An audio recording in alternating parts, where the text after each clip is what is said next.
we do learn from the invitees. We do learn from the people whom we give them da'wah. I was once giving a lecture to some new Muslims as well as guests who have not accepted Islam yet.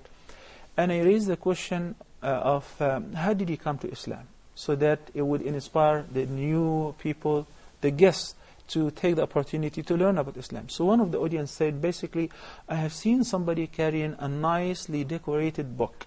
The cover was a hardcover and it has gold writing in it, and it was kind of strange to me. So I asked him, what is it? And he said, that is the Quran. This is how I was introduced to the Quran, and this is how I was attracted to read the Quran. So I remember once I was flying back from California to Texas, and at the lounge there was a bunch of cheerleaders, and you know what I mean. And they were so disturbing, so I just had to step away, because I couldn't just sit in the same area with those guys, with those girls.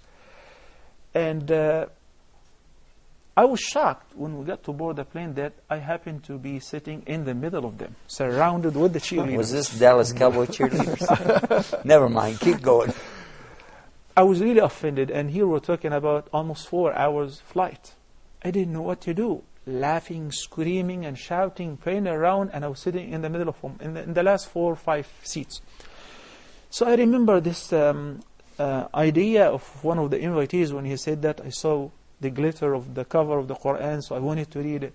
Then immediately I had, not the Quran, rather the book of Riyadh al-Salihin, Gardens of the Pious. I had it in my backpack.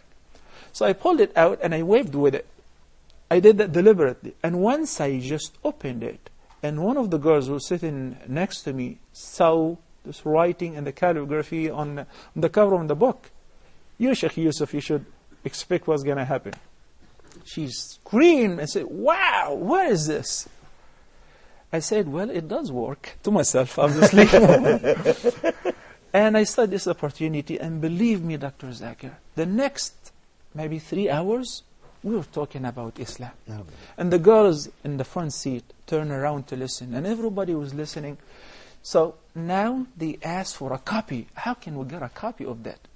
This, what I'm trying to say is, it is not by taking the initiative and shoving the medicine down the throat and saying, you got to take it to become a Muslim.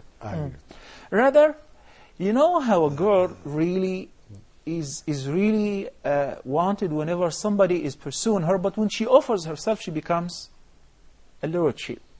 He's not interested anymore. So, same way, same mentality. If you tell somebody, take the Quran, you're going to read, you're going to be convinced, and you'll accept Islam. So basically, you're telling him not to read it, because if you read it, there's some sort of magic, you will turn to Islam. No, this is not the way. Rather, I will discuss the idea, and the ideology, the mentality, the belief that I have, why and where from. If they have any objections or misconceptions, like you say, I say, you know what, you can find the answer to all of that in this book.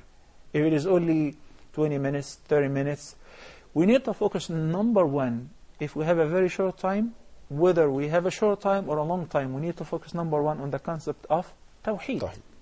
Not to talk about, you know, we pray 5 times. Oneness of God. Exactly. Yeah. Exactly.